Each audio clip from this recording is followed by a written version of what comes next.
Eu estou cansado de ouvir falar nesse bicho de inteligência artificial. Um país que tem tanta gente inteligente, para que precisa de inteligência artificial? Por que não utilizamos da inteligência humana que nós já temos aqui? O seu Armando... Você fica com depressão porque você tem que trabalhar os meios de produção. Otários de todos os países, univos.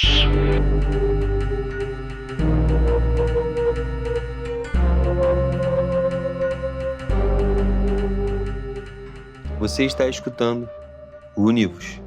Esse é mais um episódio do Univos Literatura. E essa aqui é a série em parceria com a editora Valentina, onde a gente sempre vai trazer livros que vão ajudar a gente a entender esse mundo que a gente vive, mas sempre de uma forma muito direta e sucinta. Afinal de contas, a proposta é a gente debater sempre temas bem complexos em 200 páginas. Hoje, a conversa é sobre um tema que atualmente parece estar em todos os lugares. Nas redes sociais, no trabalho e com certeza no dia a dia de grande parte da humanidade. A inteligência artificial. O livro A História da Inteligência Artificial, para quem tem pressa, foi escrito pelo cientista da computação Peter J. Bentley. Ele mostra exatamente isso. A IA não nasceu ontem. Claro que é impossível a gente negar o uso massivo que ela tem desde 2022, com o lançamento do ChatGPT, que permitia qualquer pessoa interagir com uma tecnologia usando uma linguagem quase natural. Mas o livro trabalha justamente isso. A inteligência artificial vem muito antes disso. E ela tem resultado de mais de 70 anos de pesquisas, de fracassos, descobertas e debates sobre a pergunta que acompanha a humanidade há muito tempo. Será que uma máquina pode pensar? E é justamente essa viagem que a gente vai fazer hoje.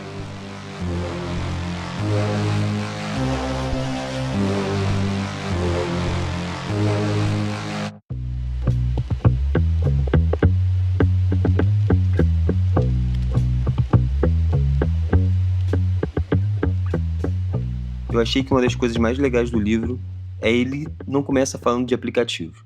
Ele começa falando de pessoas. Isso já me quebrou um pouco dessa expectativa que eu tinha. Ele fala bastante dos cientistas que dedicaram suas vidas tentando responder uma pergunta que parecia sair, de filme. Como construir uma inteligência? E é aqui que parece um dos personagens mais importantes dessa história. Ele é nada mais nada menos do que Alan Turing. Ele foi um matemático, cientista da computação, lógico, criptoanalista, filósofo e biólogo britânico.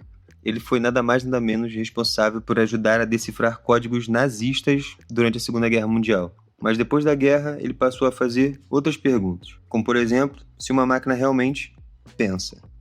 Foi daí que nasceu o famoso teste de Turing, que é basicamente, de uma forma simplista e ignorante, eu vou resumir. Como ele avalia a capacidade de uma máquina de imitar o comportamento humano de forma tão convincente que talvez um avaliador, interagindo por texto, não consegue interagir se ele está conversando com uma pessoa ou com um computador. Basicamente esse é o teste. Uma ideia tão poderosa que continua sendo discutida e utilizada massivamente até hoje em dia, se a gente for parar para pensar. O livro vai mostrando como, aos poucos, outros pesquisadores também entraram nessa história. Entre eles tem John McCarthy, Alan Newell e Herbert Simon. Toma esse inglês agora aqui. Que também eram pesquisadores que acreditavam que computadores poderiam resolver problemas como os seres humanos. E na década de 50 parecia que a inteligência artificial estava prestes a mudar o mundo, como sempre é. Mas ela ainda não estava pronta.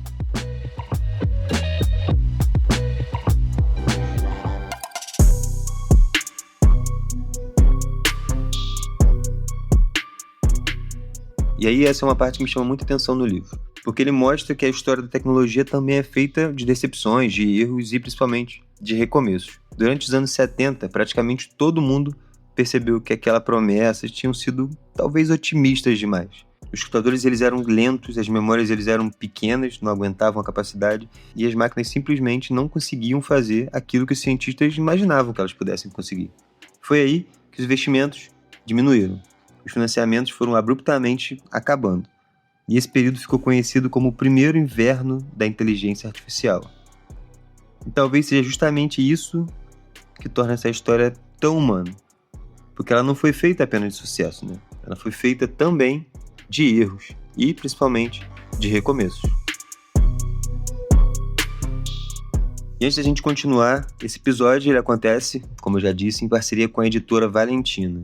Se você quiser conhecer esse livro ou qualquer outro título lá do catálogo da editora, entra no site loja.editoravaleNtina.com.br. Mais uma vez, loja.editoravaleNtina.com.br. Você usando o cupom H7MIN, tudo maiúsculo, H7MIN, M-I-N, você tem 10% em todo o site. Legal que os descontos são cumulativos, então se o livro já tiver com desconto, entra mais 10% mesmo assim. Então aproveita e acompanha lá as novidades no Instagram, que é @edvalentina. @edvalentina. É isso, gente. Valeu, Valentina, por ter acreditado no projeto. É isso, galera. E agora vamos continuar o episódio. Valeu, Valentina!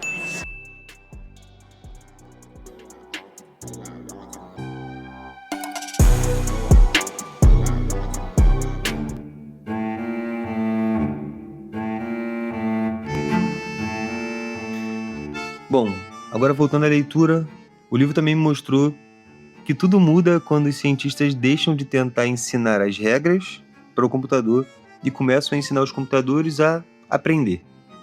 É aí que entram as redes neurais, que são basicamente sistemas de inteligência artificiais inspirados no cérebro humano.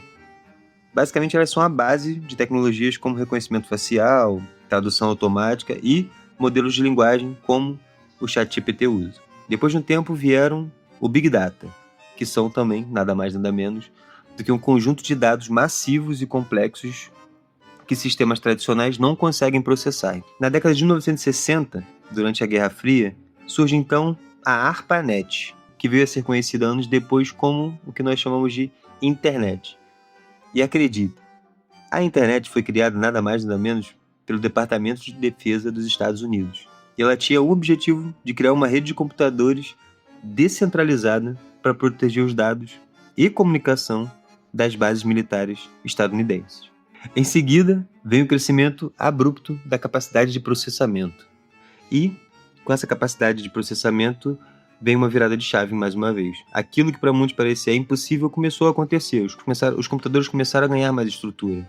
Os computadores começaram a reconhecer mais rostos, a traduzir idiomas, dirigir carros, criar música, escrever textos e até produzir imagens. Hoje parece normal conversar com a inteligência artificial, mas no livro, Bentley lembra que o tempo todo nada disso surgiu do nada.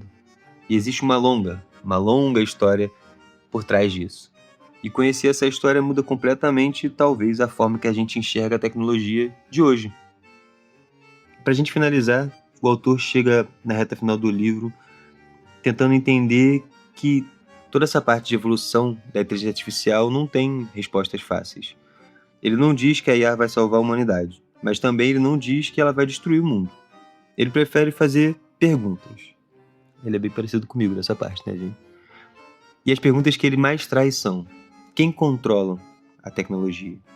Quem define os limites? Como que a gente consegue impedir que elas produzam desinformação, fraude ou manipulação política? E ao mesmo tempo, como que a gente consegue aproveitar o potencial para desenvolver medicamentos, melhorar diagnósticos médicos e talvez resolver problemas que hoje parecem impossíveis? Percebe essa ideia? No fundo, a inteligência artificial talvez seja menos sobre as máquinas e muito mais sobre nós e os valores que a gente está escolhendo colocar dentro dessas máquinas.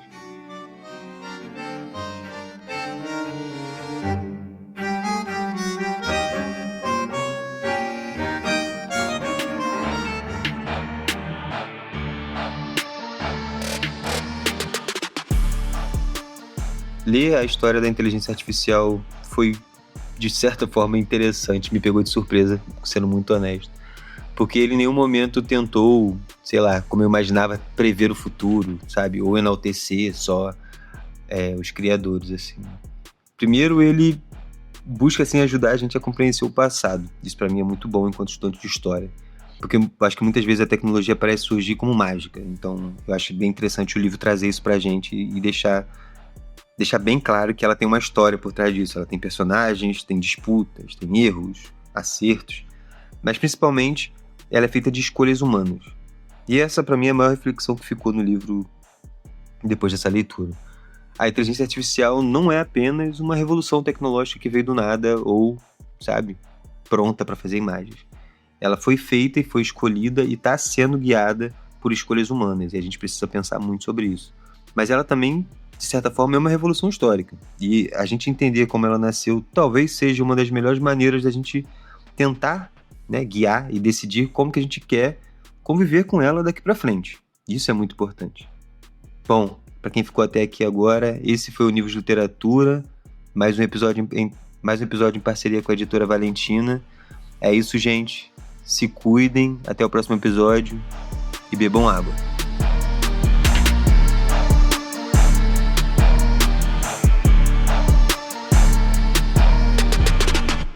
Esse podcast foi roteirizado por Alex Camacho. Ele teve edição de som e mixagem de Gustavo Nalva e é uma produção da Univos Produções.